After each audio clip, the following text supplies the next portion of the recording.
नमस्ते बच्चों, कैसे हैं आप? बच्चों, आज हम करेंगे रचना के आधार पर वाक्य के भेद और वाक्य रूपांतरण। चलिए शुरू करते हैं सरल वाक्य से। बच्चों, जिस वाक्य में केवल एक ही काम होता है वो होता है सरल वाक्य। यानी जिस वाक्य में केवल एक क्रिया देखने को मिलेगी वो सरल वाक्य होगा।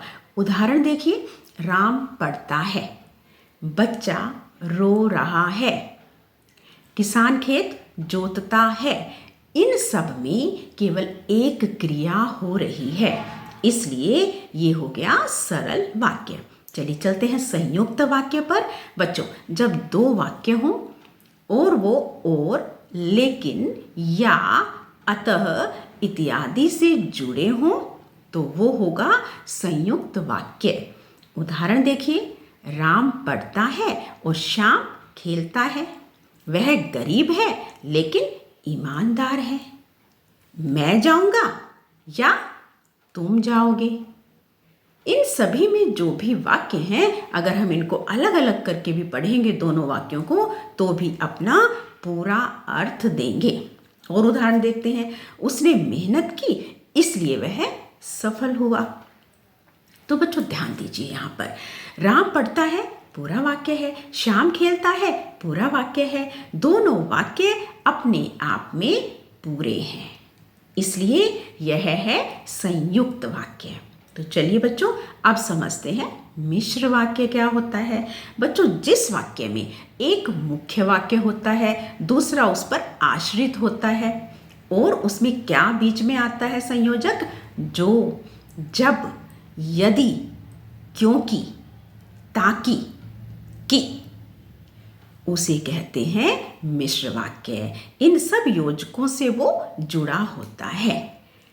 उदाहरण देखिए, जो मेहनत करता है वह सफल होता है। जब बारिश होती है तब किसान खुश होता है। यदि तुम पढ़ोगे तो पास हो जाओगे। क्योंकि वह बीमार था इसलिए वह स्कूल नहीं आया।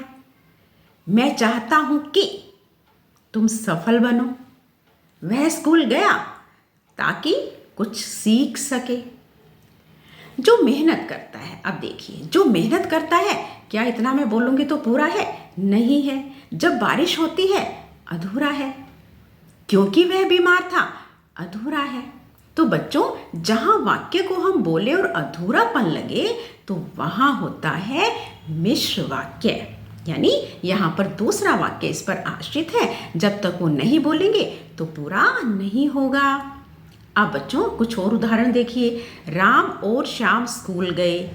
ये कैसा है? क्या ये संयुक्त है? यानी ऐसा नहीं है कि जहाँ और होगा वो सारे के सारे संयुक्त होंगे। यहाँ पर ये सरल वाक्य है। राम और श्याम, ये दो शब्दों के बीच में लगने वाला और है।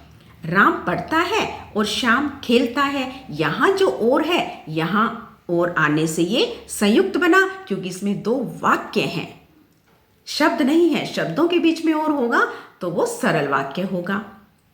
तो प्यारे बच्चों, उसने मेहनत की इसलिए वह सफल हुआ। यह क्या है? संयुक्त वाक्य है। लेकिन यदि हम बोले क्योंकि उसने मेहनत की इसलिए वह सफल हुआ, तो यहाँ इसलिए आने से ये मिश्र बन गया। क्योंकि उसने मेहनत की, इस पर ये डिपेंड हो गया। अब तो प्यारे बच्चों, इसलिए का जो कंफ्यूजन होता है कई बार हमारा उत्तर गलत करवा देता है, तो इस बात को आप ध्यान रखना। जो लड़का पढ़ता है वह पास होता है। ये क्या है? मिश्र वाक्य है। अब क्योंकि उसने पढ़ाई की इसलिए वह पास हुआ। ये क्या हुआ? मिश्र वाक्य हो गया। क्योंकि उसने पढ़ाई की तो क्या हुआ? अधूरा है ना। जब तक मैं पूरा नहीं बताऊंगी तो क्या होगा, उसका रिजल्ट क्या है? वो पास हो गया। जो सच बोलते हैं वो सम्मान पाते हैं। जो से शुरू हुआ मिश्र वाक्य हो गया। तो प्यारे बच्चों, इस तरह ये सरल, संयुक्त और जो मिश्र वाक्य है बहुत ध्यान से पढ़कर आपको उसका उत्तर देना है। जय हिंद। मिलते हैं अगली वीडियो में।